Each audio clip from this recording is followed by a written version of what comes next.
Assalamualaikum warahmatullahi wabarakatuh.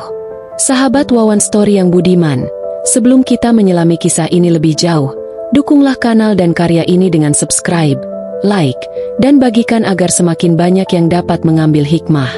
Disclaimer, kisah ini disajikan sebagai narasi spiritual dan simbolik, bukan untuk menanamkan keyakinan mutlak, melainkan sebagai bahan perenungan dan pembelajaran batin.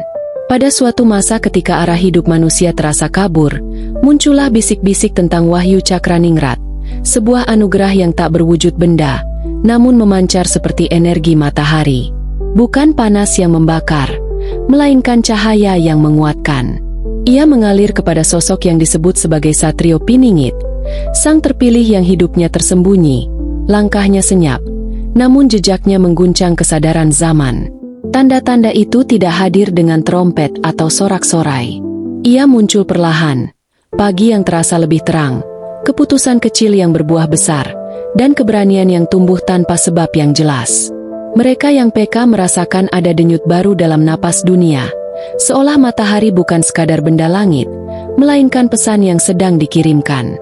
Satrio Piningit tidak dikenali dari pakaian atau kedudukan. Ia diuji melalui kesendirian, dilatih oleh keraguan, dan ditempa oleh pilihan-pilihan sunyi. Dalam diam, ia belajar menahan ego. Dalam gelap, ia menajamkan nurani. Wahyu Cakraningrat tidak turun sebagai mahkota, melainkan sebagai tanggung jawab, sebuah dorongan untuk menata ulang yang porak-poranda, tanpa perlu mengumumkan diri. Energi matahari itu bekerja dengan cara yang halus. Ia menghangatkan niat, menerangi akal, dan menguatkan langkah. Ketika Satrio Piningit dihadapkan pada persimpangan, cahaya itu tidak menunjuk jalan dengan paksaan, melainkan membuka kemungkinan. Pilihan tetap milik sang terpilih. Cahaya hanya memastikan ia melihat dengan jernih. Di sekelilingnya, dunia menampilkan wajah ganda, kemajuan yang cepat, namun nurani yang tertinggal, suara yang nyaring, namun makna yang tipis. Di tengah kebisingan itu, Wahyu Cakraningrat menuntut satu hal utama, keberanian untuk lurus. Lurus dalam berkata, lurus dalam bertindak, dan lurus dalam menanggung akibat. Ada kalanya sang terpilih tergoda untuk bersembunyi lebih lama.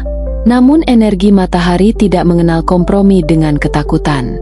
Ia terbit setiap hari, setia pada tugasnya. Begitu pula Wahyu Cakraningrat. Ia mendorong Satrio Piningit untuk hadir tepat waktu, tidak lebih cepat, tidak pula terlambat. Karena cahaya yang datang terlalu dini bisa menyilaukan, dan yang datang terlambat hanya menyisakan bayang. Ini adalah ambang. Kita baru melihat kilau awal, bukan puncak terangnya. Di bagian berikutnya, tanda-tanda akan semakin jelas. Ujian akan mengeras, pilihan akan menajam, dan cahaya akan menuntut keberpihakan. Apakah sang terpilih siap memikulnya? Atau justru cahaya itulah yang akan menguji kelayakannya? Energi matahari yang dibawa oleh Wahyu Cakraningrat tidak selalu terasa menenangkan. Pada fase tertentu, ia berubah menjadi panas ujian, menguji keteguhan niat dan kejernihan hati Satrio Piningit. Inilah tahap ketika cahaya tidak lagi sekadar menerangi, melainkan memaksa bayang-bayang untuk menampakkan diri. Dalam kesendirian yang panjang, sang terpilih mulai menyadari bahwa setiap langkah lurus selalu diiringi godaan untuk berbelok. Tawaran datang dalam rupa kemudahan, pujian, dan jalan pintas yang tampak mulia. Namun energi matahari di dalam dirinya bereaksi setiap kali niat menyimpang. Dada terasa sempit, pikiran mengabur, dan langkah menjadi berat. Itu pertanda, bukan larangan, melainkan peringatan. Satrio Piningit belajar membaca tanda-tanda halus itu. Ia memahami bahwa Wahyu Cakraningrat tidak menghapus keraguan, justru mempertemukannya secara langsung. Keraguan bukan musuh, melainkan alat penguji. Dari sanalah ketulusan diuji. Apakah ia melangkah karena panggilan batin, atau karena keinginan untuk dipuja? Di luar sana, dunia semakin menuntut kehadirannya. Keadaan memanas, kata-kata kehilangan bobot, dan keadilan terasa condong. Namun sang terpilih belum diperkenankan tampil. Cahaya menahannya di balik tirai waktu, sebab energi matahari hanya efektif bila disalurkan oleh wadah yang kokoh. Retak kecil pada niat bisa membelokkan cahaya menjadi panas yang melukai. Malam-malam panjang menjadi ruang latihan. Dalam sunyi, Satrio Piningit menata kembali tujuan, bukan untuk menguasai, melainkan menjaga keseimbangan. Bukan untuk meninggikan diri, melainkan merendahkan ego. Setiap kali ia berhasil melewati satu godaan, cahaya terasa lebih stabil, tidak menyilaukan, tidak pula redup. Namun ujian terbesar datang dari dalam, rasa ingin dikenal. Energi matahari memiliki sifat mengungkap. Ia membuat yang tersembunyi menjadi tampak. Dorongan untuk memperlihatkan hasil kerja mulai mengusik. Disinilah Wahyu Cakraningrat mengajarkan pelajaran keras, yang matang tak perlu diumumkan. Buah jatuh pada waktunya. Pada suatu titik, sang terpilih dihadapkan pada pilihan sunyi yang menentukan. Menyimpang sedikit demi hasil cepat, atau bertahan pada jalur sempit yang panjang. Cahaya tidak menjawab dengan kata. Ia hanya bertambah hangat ketika pilihan lurus didekati, dan mendingin saat niat berbelok. Keputusan diambil, perlahan, namun pasti. Sejak saat itu, bayang-bayang mulai tertata. Bukan hilang, melainkan berada di tempatnya. Satrio Piningit menyadari bahwa cahaya tanpa bayang akan menyilaukan, dan bayang tanpa cahaya akan menyesatkan. Keseimbanganlah kunci.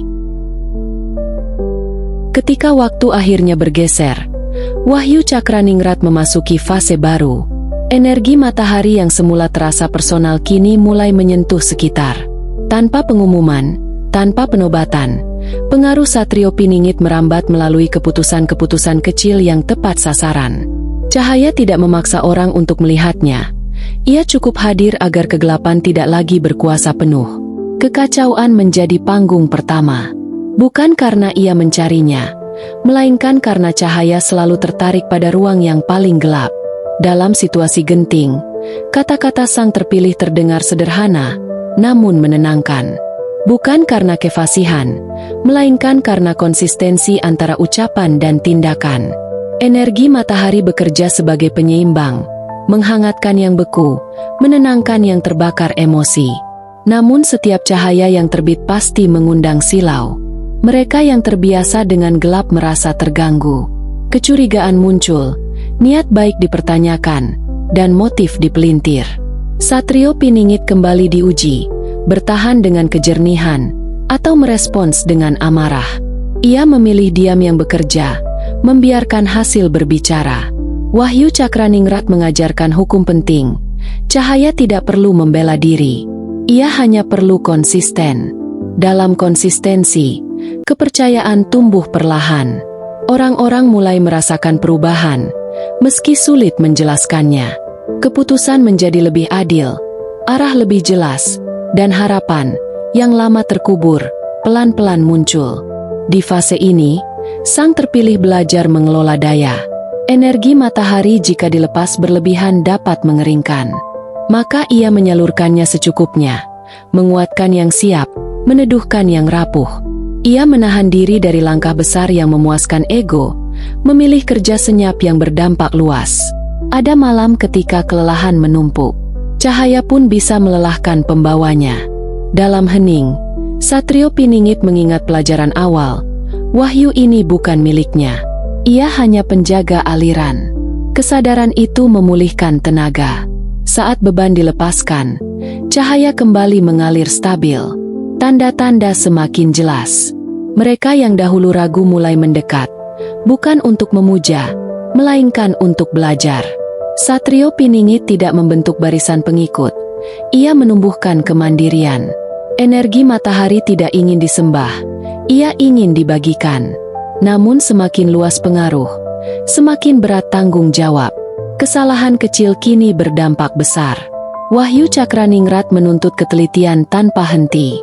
Setiap keputusan harus ditimbang bukan dari keuntungan sesaat, melainkan dari keberlanjutan. Cahaya yang baik hari ini harus tetap baik esok hari. Ini menandai terbitnya peran. Sang terpilih tidak lagi sepenuhnya tersembunyi, namun belum pula sepenuhnya tampak.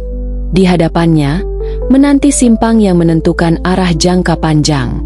Apakah cahaya akan dipusatkan, atau disebar agar banyak obor menyala? Pada titik inilah Wahyu Cakraningrat mengikatkan simpul takdir pada langkah Satrio Piningit. Energi matahari yang selama ini mengalir stabil kini menuntut keputusan strategis, bukan sekadar benar atau salah, melainkan dampak jangka panjang bagi banyak pihak. Cahaya tidak lagi cukup untuk menerangi, ia harus diarahkan. Sang terpilih dihadapkan pada dua jalur. Yang pertama menjanjikan hasil cepat, dukungan luas, dan pengakuan yang menenangkan. Yang kedua tampak sepi, penuh resistensi, namun menyimpan fondasi kuat. Energi matahari bereaksi berbeda pada masing-masing jalur. Yang cepat terasa panas dan melelahkan, yang sepi terasa hangat dan berkelanjutan. Isyaratnya jelas, namun bebannya berat. Disinilah beban pilihan terasa paling nyata. Satrio Piningit memahami bahwa mengarahkan cahaya berarti juga menentukan bayang yang akan tercipta. Tak semua akan setuju. Bahkan niat baik pun dapat melukai jika tak disertai kesiapan. Maka ia memilih jalur yang menumbuhkan ketahanan, meski berarti menunda kepuasan. Tekanan meningkat. Suara-suara meminta percepatan, sebagian menyusupkan kepentingan. Wahyu Cakraningrat menguji ketegasan. Mampukah sang terpilih berkata, "Cukup," saat dorongan memuncak? Mampukah ia berkata, "Belum," ketika semua mendesak, "Sekarang?" Dalam ketegasan yang tenang, cahaya tetap lurus. Satrio Piningit mulai membangun simpul-simpul kepercayaan.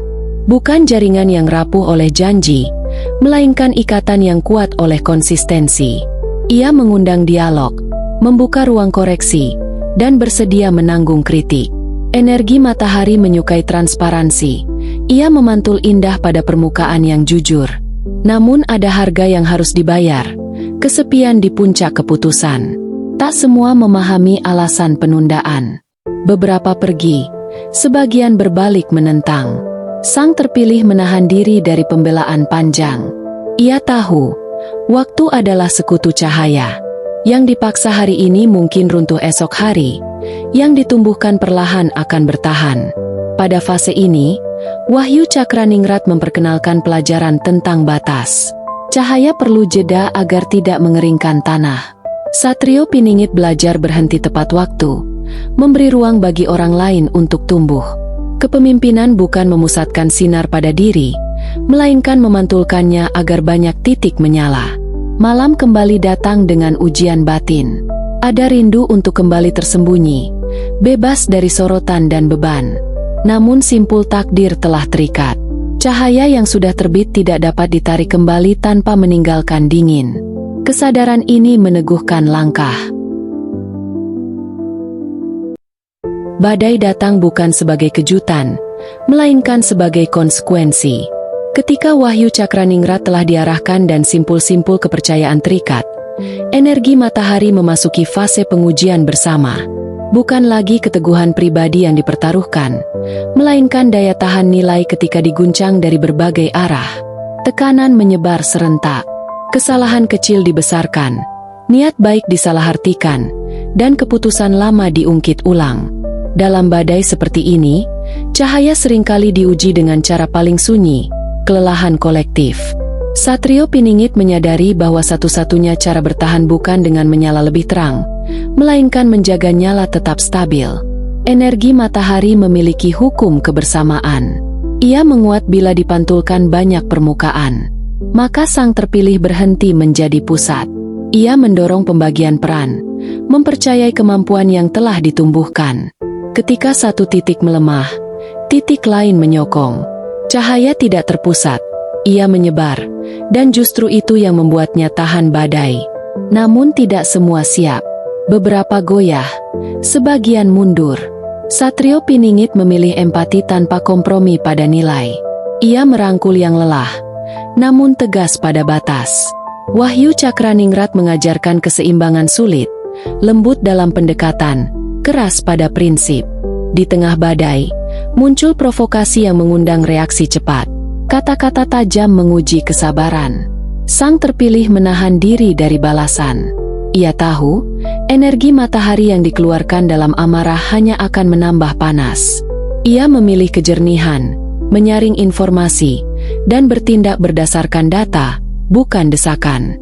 Ada momen ketika badai mencapai puncak. Segalanya terasa di ambang runtuh. Di saat itulah cahaya menunjukkan sifat sejatinya, ketahanan, yang telah ditumbuhkan perlahan tidak mudah tercerabut. Nilai yang ditanam konsisten bertahan, meski diterpa. Setelah puncak berlalu, keheningan menyusul. Bukan kemenangan yang dirayakan, melainkan pemulihan yang dikerjakan. Satrio Piningit mengajak semua pihak menata kembali, memperbaiki yang retak, dan belajar dari luka. Energi matahari kembali hangat, bukan untuk mengeringkan air mata, melainkan untuk menguatkan langkah berikutnya. Ini menegaskan satu hal, cahaya sejati tidak diukur dari kilau saat langit cerah, melainkan dari ketetapan saat badai. Ujian kebersamaan telah dilalui. Kini tersisa satu penutup. Bagaimana cahaya itu diwariskan agar tetap menyala, bahkan ketika sang terpilih kelak melangkah ke belakang layar. Setelah badai mereda, Wahyu Cakraningrat memasuki fase terakhir, pewarisan. Energi matahari tidak dimaksudkan untuk terikat pada satu sosok selamanya.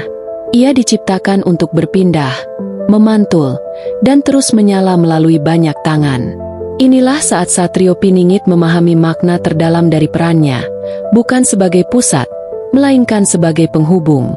Langkah pertama adalah merapikan jejak, bukan meninggalkan monumen, melainkan sistem nilai yang hidup. Keputusan-keputusan ditata agar dapat berjalan tanpa ketergantungan.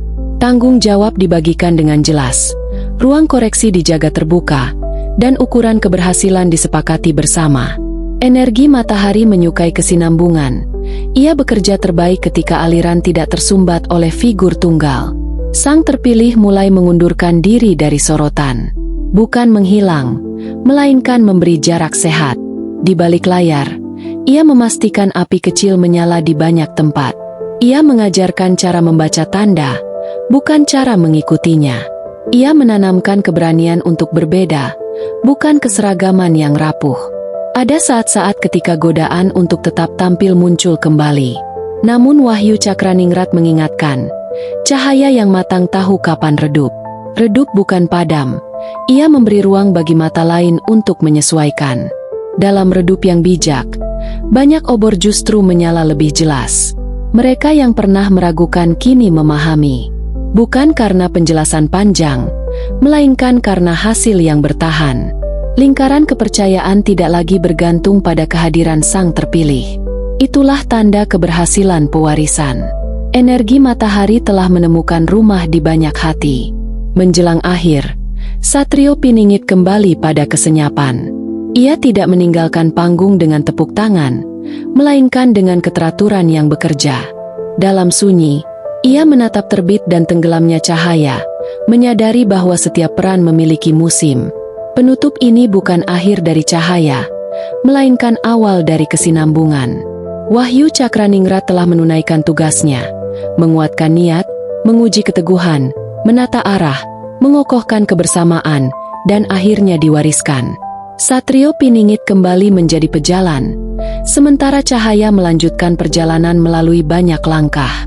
Semoga kisah simbolik ini menjadi cermin perenungan tentang kepemimpinan tanpa mahkota, kekuatan tanpa pamer, dan cahaya yang setia pada tugasnya. Terima kasih telah menyimak seluruh bagian. Dukung karya ini dengan subscribe, like, dan bagikan, agar cahaya perenungan ini terus menyala di banyak ruang.